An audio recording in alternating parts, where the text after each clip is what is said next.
Hello everyone, I'm Mariam Aboelezz and today I'm going to talk about the spatial representation of time in classical versus modern Arabic. Just a note before I begin, this is very much still a work in progress, so I do welcome your feedback and questions in the Q&A. And I have never strayed this far out of my comfort zone in sociolinguistics into cognitive and historical linguistics, so feedback from people working within this area is particularly welcome.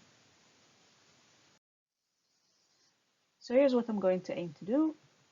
I'll provide a bit of background on conceptual metaphor theory and Arabic.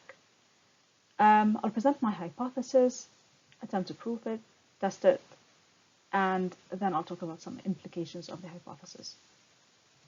And finally, I'll present some further questions and considerations. As humans, we have a tendency to understand the abstract motion of time metaphorically in terms of motion and locations, as these are more tangible concepts.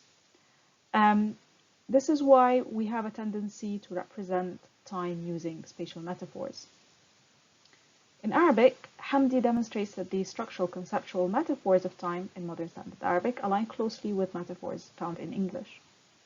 So, for example, he found that Modern Standard Arabic has metaphors such as time as space, time as moving entity, time as extension, among others. In all of these metaphors, the future is situated in front of the speaker, and the past is behind them. And this is in line with the majority of the world's spoken and sign languages. So even in sign languages which use spatial grammar, the future is represented in front of the speaker or the signer, and the past is behind them. There are, of course, some notable exceptions. Significantly, Aymara is a past-facing language. Despite the similarities between them, differences between English and Arabic have been noted in psycholinguistic studies, where script direction affects the linear direction of movement of time in a two-dimensional plane. So in English, where the script direction is from left to right, and the past is on the left and the future is conceptualized to be on the right. Arabic is the mirror image of that, so for Arabic speakers, the past is conceptualized to be on the right-hand side and the future on the left.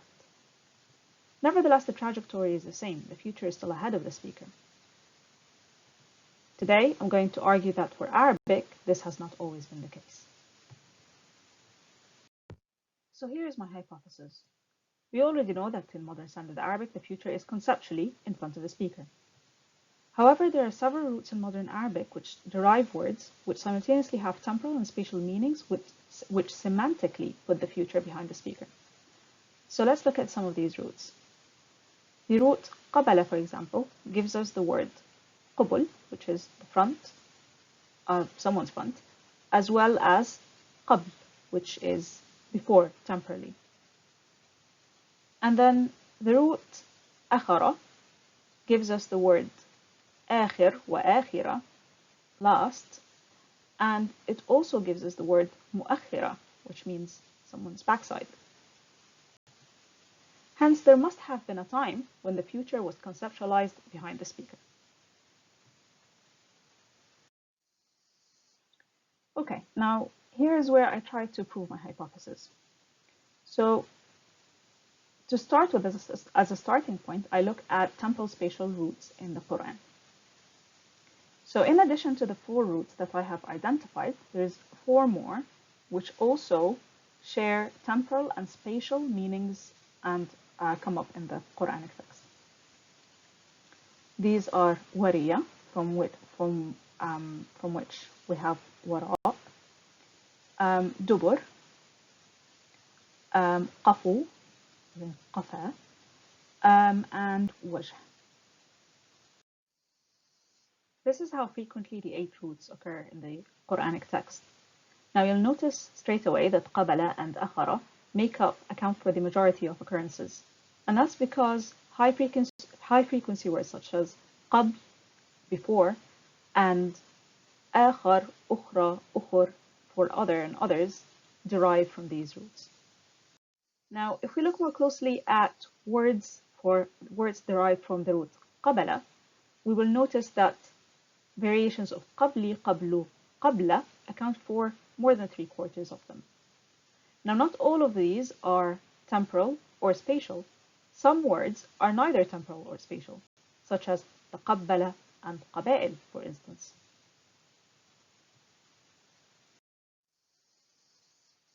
So I'm going to try and zoom in onto some of these, roots, and look at how each of them can have a temporal or spatial meaning.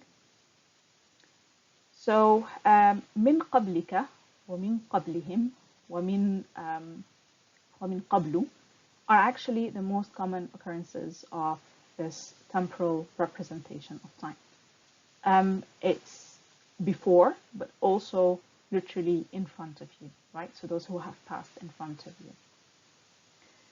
Now, if we go down a little bit, I'm not going to go through all of them. I'm just going to select a few. فجعلناها نكالا لما بين يديها وما خلفها وموعظة للمتقين. We have made it an example for those in immediately there, right? It's contemporaries, and that's again another spatial representation. وما خلفها, those behind them, right? And this really means those who will come after them. And another one here. وامرأته قائمة فضحكت فبشرناها بإسحاق ومن وراء إسحاق يعقوب. And وراء here means that after Ishaq, she will be, Ishaq will have Yaqub. So Yaqub is really her grandson. So again, something that will happen in the future, and yet it is expressed in the sense of wara, behind. And then finally, another example that I want to look at, وقفينا وقد آتينا موسى الكتاب وقفينا من بعده برسل. وقفينا, and again قفا, again behind. It's consistent with the other uses. I just want to note that the reason that there is no example for the spatial representation of qafa or qafiya is qafu, is because actually it doesn't occur a lot. There's only 5 occurrences in the whole text, and 4 of them are temporal. Okay, so here are the main conceptual metaphors that these examples uncover. Time in this world has a beginning and an end, which maps onto Lakoff and Johnson's time as a starting point or a destination. We face those who came earlier and have our back to those who will come later, so time as a location. The past is seen, the future is unseen. So words like wara, for example, have the connotation of concealment. We can't see the future, but we can see the past. This is what we face. So I like to think of it as, and I think I'm going to come up with my own metaphor now. It's as if we're all standing in a long queue, or actually, let me start. It's as if we're all in a shop. The shop has an opening time and a closing time. We all must make our way to the till at some point. We all stand in a long queue. We see those who have come to the till before us. We can't see those who will come after us. We can't see the future because it's behind us, but we can see those who have come before us. That's the past. So far, the hypothesis seems pretty solid, but does it stand up to scrutiny? So to test the hypothesis, I traced the meanings or the words listed under each of the 8 roots in dictionaries from the 8th century to the 19th century. These are the dictionaries that I consulted. Now, I tried to get, I included the most influential dictionaries, of course, but I also tried to get as much of a chronological and geographical spread as I could. I included the years of birth and death, approximate, and the places of birth and death of the compilers to give us a sense of where they were working and when they were operating. Now from this, one thing should become clear immediately. You'll notice that we can sort of group them. So we have the first group who overlap to some extent, worked in Basra and Baghdad, or around Basra and Baghdad, some of whom came from outside of Basra and Baghdad, and were non-Arab, and then trained in Basra and Baghdad. So So this was in the heyday of the Abbasid dynasty. And then we have a later group who are more eclectic, more well-traveled as well. So this is kind of Andalusian Mamluk time. So whereas the first group only traveled or mostly traveled in Asia, got much more of a geographical spread in the second group. And then we have between Al-Qamus al-Muhit in the 14th century and Taj al-Arus in the 18th century, something of a hiatus here. Now, that's not to say that there was no dictionary production during this period. It just goes to show that we did not get them if there were. But I do think that it's telling that the dictionaries that we get from the 18th century onwards, Taj al-Arus, Muhit al-Muhit, are still actually expanding on Al-Qamus al-Muhit from centuries earlier. So Taj al-Arus, the full form of the name is Taj al-Arus من جواهر القاموس, and Muhit al-Muhit is of course Muhit, the Qamus al-Muhit. These are all short forms of the names. And of course, I consulted modern editions of all of these dictionaries, and that's something to bear in mind, especially when it comes to things like vocalization, which one has to take with a grain of salt. So I'm not going to present my analysis of all of the roots. I'm just going to focus on one of them, really the one that throws a spanner in the works. One term, مستقبل, I find problematic because it goes against the orientation that I hypothesized. So mustaqbal, the word for future, but also literally meaning that which is faced. Now, these are the entries under the root qabala in some of the dictionaries. I'll start with Kitab al-Ain from the 8th century, where al-qabila or qabil is defined as time to come. So time to come here is facing us, we're not facing it, which is great. You know, this is aligns with the trajectory that I have in mind. That is, we and us and time are moving in the same direction, and the future is behind us. It is facing us, but we have our backs to it. But then in the 10th century, we have al-qabil and then al-mustaqbal or al-mustaqbil, and it's unvocalized. Now, I think it's reasonable to assume that because this is ism fa'il, qabil, then this must be mustaf'il, that is mustaqbil and not mustaqbal. But then by the time we get to the 13th century in Lisan al-Arab, or at least in the modern editions of Lisan al-Arab, al-qabil is vocalized as al-mustaqbal. Okay, something else to note is how the qabal and the qibal are described. So in Kitab al-Ain, 8th century, we have al-qabal, described as isti'naf or istiqbal. 10th century, تهذيب اللغة, كل ما استقبلك أو إلى عش تستقبلنا. So at the time is facing us. Again, aligns with the trajectory I have in mind. But then as we move on, so in the 13th century, the same words and the same meanings indeed are described as, now time is no longer facing us, we are facing it. Sorry, the future, we are facing it. So we have astaqbilu. And same with al-qamus al-muhit, العشن تستقبلها. So see the difference between تستقبلنا and here it becomes تستقبل. So تستقبلنا in 10th century, here it becomes تستقبلها al-qamus al-muhit. Another thing to note is the grammatical tense of the future apparently, or المستقبل or المستقبل. So in تهذيب اللغة, and this is actually under ضرع, not قبلة, النحويون يقولون للفعل المستقبل مضارع. So الفعل المضارع is described as الفعل المستقبل. And then we have the flip of that in تاج العروس 18th century, المستقبل عند الصرفيين الفعل المضارع. So the present tense.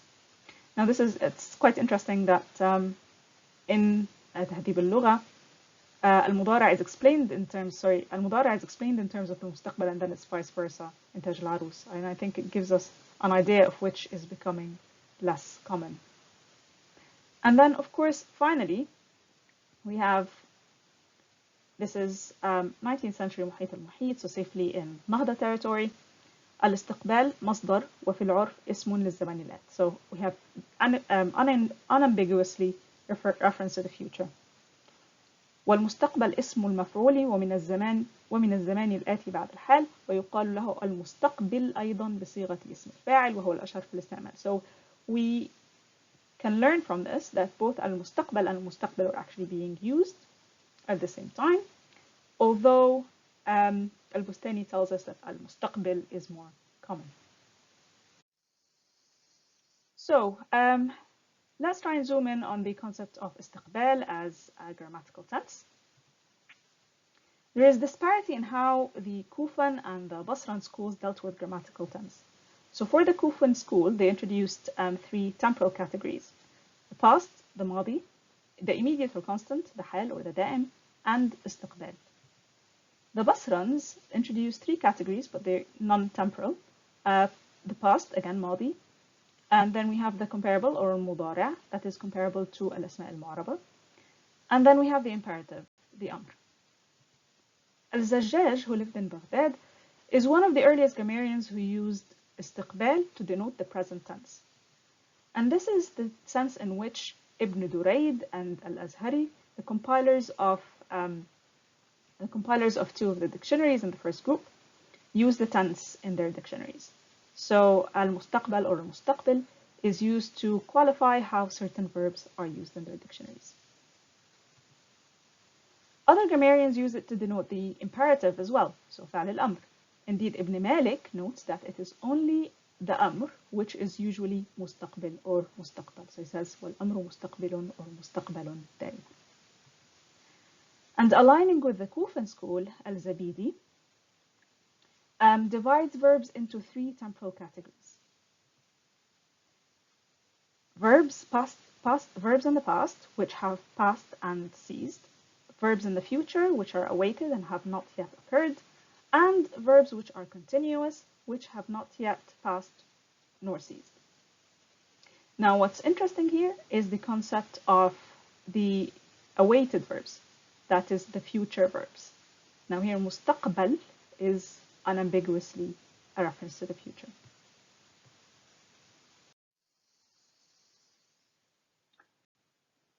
Right, so looking again a little bit more closely at what we saw on the last slide, that the notion of istiqbal was originally used to refer to the present tense questions that it was intended to mean future in the modern sense. Now, this is, in my opinion, I think it's reasonable to assume that the intended meaning was istinaf, or resumption, or continuation, because it doesn't make a lot of logical sense to use the future to refer to the present tense. But then, of course, the category shifts to include the future imperative, or what is seen as a verb form which refers to the future. And by the 18th century, the grammatical category of mustaqbal unambiguously refers to the future, ala al-Zabidi. Of course, the lack of, or indeed discrepancy in the vocalization is problematic because it makes it difficult to tell whether the intended term was mustaqbil or mustaqbal, and that is in the context of what I'm trying to achieve here is a significant shift in orientation. Mustaqbil aligns with the past-facing orientation seen in the Quran, and there are clues in the dictionaries that this may have been the initial form or the initial term, as we've seen in the earlier entries.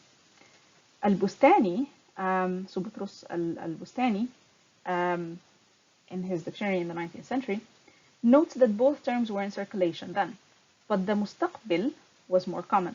Today, only mustaqbal is used to refer to the future. So again, that the shift was clearly still happening even then.